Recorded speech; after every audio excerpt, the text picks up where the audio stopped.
Hey guys, welcome back. My name's Stu and this is Tenacious Tenements for Rollercoaster Tycoon Classic. I created this scenario as part of my happy 1010 and almost 4,000 subscribers special back in October 2019. And I've been playing through it in real time. If you've been watching the series, if not, and you want to go back, I will put the playlist link in the video description, and also there will be a playlist option on the screen as well. Okay, after a local housing development fell through, you convinced the local authority to allow you to build an amusement park. Your objective, to have 10 different types of roller coasters operating in your park, each with an excitement value of at least 6.00.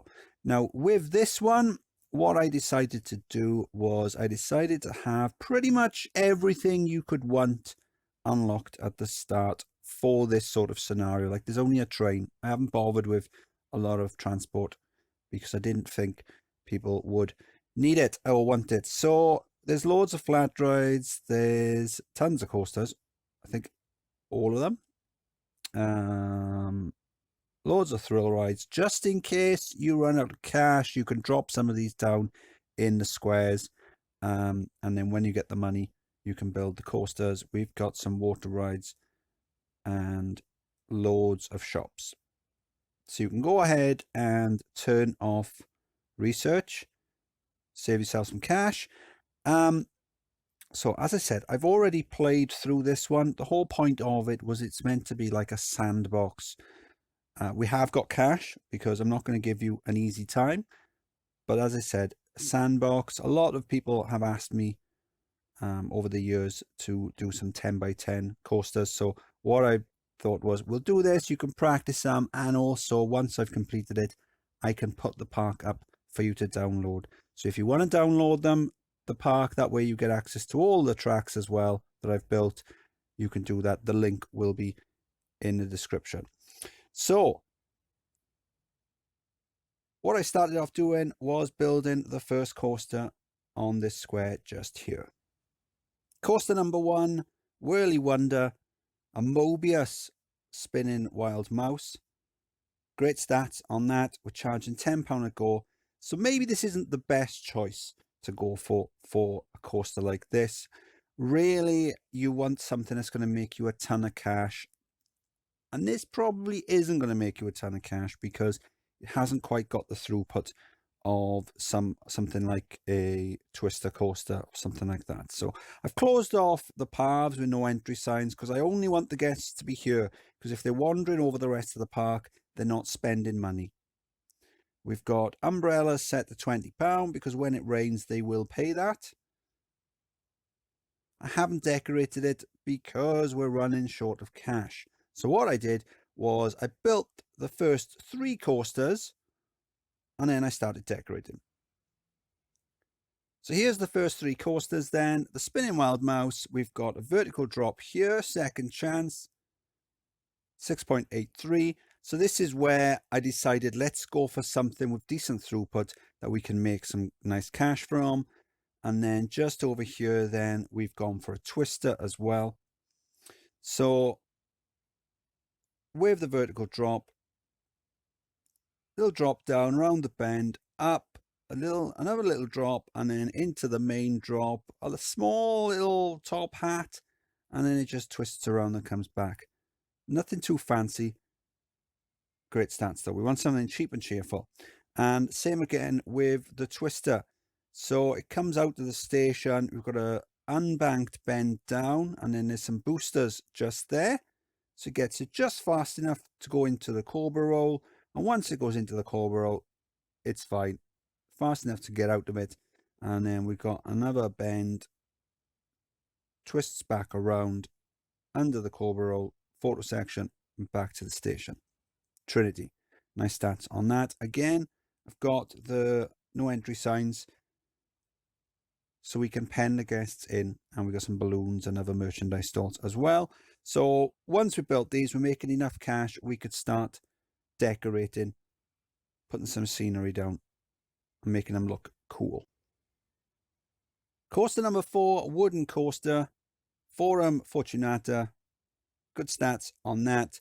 So it comes up, chain lift, bend. Now, to get that bend on the chain lift, what you do is as you build in the chain lift up, you take the chain lift off, and then it gives you the option of the upward bend, and then you go just put the chain lift back on, and then it gives you the option to go straight back up again. So down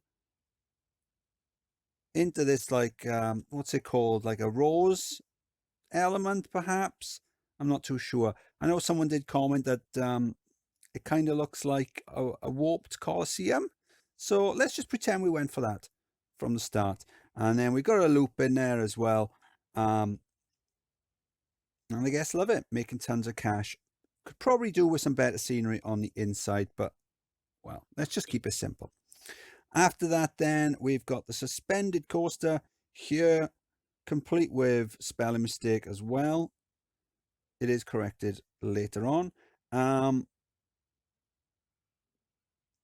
Great stats on that. It starts very similar to the wooden coaster. That's why I've put it over this side. So if you look at the chain lift up on the first bend and the first drop, it's very similar.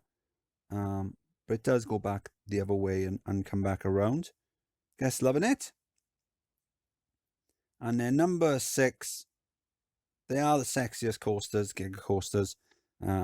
So 6 appeal. Great stats on this one.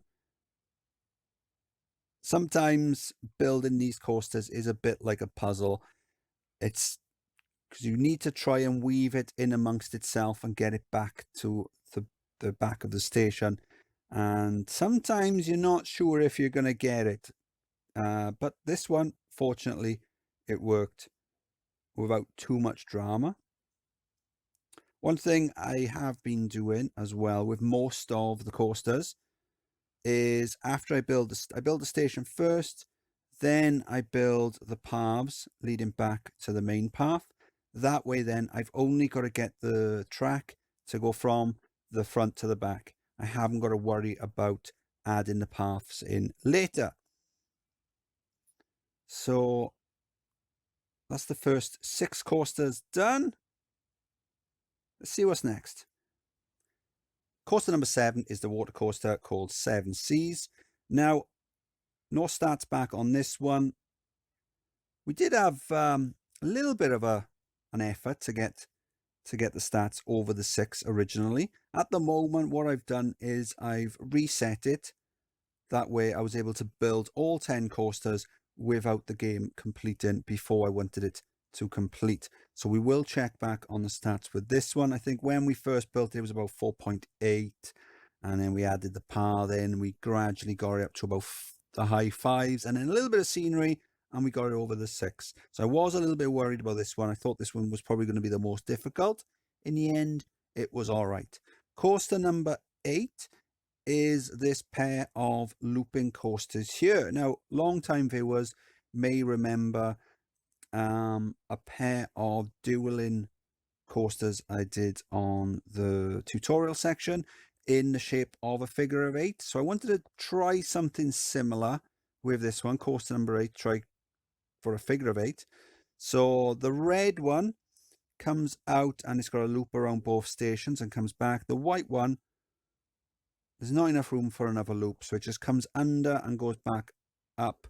So the red one, because it's got an inversion with a loop, it doesn't need to worry about any drop heights. The white one, because it hasn't got the inversion, it needs to satisfy the drop height criteria, which is why it's got this weird drop at the back. So a Dragoch, which means the red dragon in Welsh, and the white dragon as well. I did mention in the full video playthrough the mythology behind the story. To summarize, it's meant to be an ancient battle between the Welsh dragon and the English dragon. Number 9, 9 bows. This is the Egyptian theming. In Egypt, bows were used to represent the enemies of Egypt, and 3 is the plural. and the plural of plurals is 3 times 3, which gives you 9. I looked up Wikipedia for numbers and then picked stuff that I kind of liked, and this one fitted because we've got Egyptian theme and it always looks pretty cool on RCT. So this one's a spiral coaster. We did have a little drama with this one because we didn't get the right height for the drop originally, so we had to rejig it a few times. I was going a little bit too conservative with the design. Didn't want it to get too intense, but to be honest, these coasters are so forgiving. You could probably do a lot of things that you couldn't with others and get away with it. And then, so that's coaster number 9. Coaster number 10, 10-gallon hat. So with these coasters, you pretty much just need to make them long, and they usually come back with decent stats. So what I did was I came out and I just built it sort of around and then going up and then around and then going up, and then afterwards, once we knew the stats were good, I went back around and just added some little dips and like a outward bank there, a little trick track as well, in order to give it a little bit of variety. And then we built a little water tower then with the river rapids. I think it looks pretty cool. I mean, I've never been to any of these like desert places in America, but I'd imagine this is exactly what it looks like. I imagine that they've all got buildings that look like this with the bright green windows, and they've all got like square train tracks going around them, and they've all got water towers and little prospector huts and fences that are all mismatched. It's deliberately mismatched in order to make it look sort of strewn together. So that's coaster number 10 then. No, that's Tamara. This is coaster number 10, 10-gallon hat. So all the names have got some sort of play on words with the names. So after this then, we've done all 10 coasters. Obviously we haven't got the stats back for the water coaster, but I figured before we complete it, let's go around and make sure the outside edges have got something on them. Doesn't have to be great, just make it look a bit busier than what it is. And here we have it. Here's the entrance on year 8. Little sign there, Tenacious Tenements. We've got the flowers coming in. So the idea behind Tenacious Tenements is I wanted to do a 10 by 10 scenario for a while now. And the idea behind, obviously it's a very clever play on words, if I do say so myself. So the idea behind it was that there were 10 sort of plots of land for some tenement buildings, and that fell through. So you've then got the land that you can build the parks on. So all around the outside, we've got some shops and some sort of relevant theming around the outside. I've tried to match where I can, and just to make it look like it kind of goes. I'm not overly, what's the word? I'm not being overly OCD about it. I think it looks fine. I think as long as it's got stuff there, I think I'm happy with that. So we've got all 10 coasters built. We've added seats and benches, and seats and benches are the same thing. We've added seats and bins around the place as well. We've added loads of staff. So I think we're ready now to open up the water coaster and complete the scenario. And then we're pretty much done with this one. I think I did ask when I first did the scenario about a competition for this park. So I am going to do a competition for this one. So I think what I'll do is I'll have to think up some rules as well. We're probably going to do, I don't know, I don't know how many entries we're going to get. But we could have best park, best wooden coaster, best Twister Coaster, whatever. All depends how many entries we get. But I think what I should do is I should do a separate video listing the rules and the email address for you to send the park to, and also the fact that you'll need to agree that I can then use the park on a video or something as well. So look out for that. Make sure you subscribe and, you know, ring the bell, as they say, in order to stay. Why hasn't it passed? And it's done it. Whew. Stu. There's always that sort of, that brief moment in between knowing that you have passed it and waiting for the game to recognize that you've passed it and give you the celebratory message where you're like, how have I messed this up now? Thankfully, we haven't messed it up. Cool. So, no, that's Bernard. 7 Seas, 6.24. Cool. And I added some little bulrushes as well in the water just to give it a nice little effect. Cool. So I hope you've enjoyed the series. As I said, I am going to do another video for the competition, but in the meantime, I've got some other videos to do. I'm going to have to do a tutorial on the next series that I'm planning on doing, show you how to download that and install it. And then we can start off doing a new series. And I think depending on the scenario, I might start doing some of these longer form videos as well, like I've done for this series. And then at the end, I can do one of my traditional style videos, kind of like this one. I don't know yet. It depends how many people watch them, you know, so I don't know. So I hope you enjoyed the series. I've had a blast playing it and recording it. The download link will be in the description for the video. If you enjoyed the video, please like and subscribe. And I'll see you soon. Bye.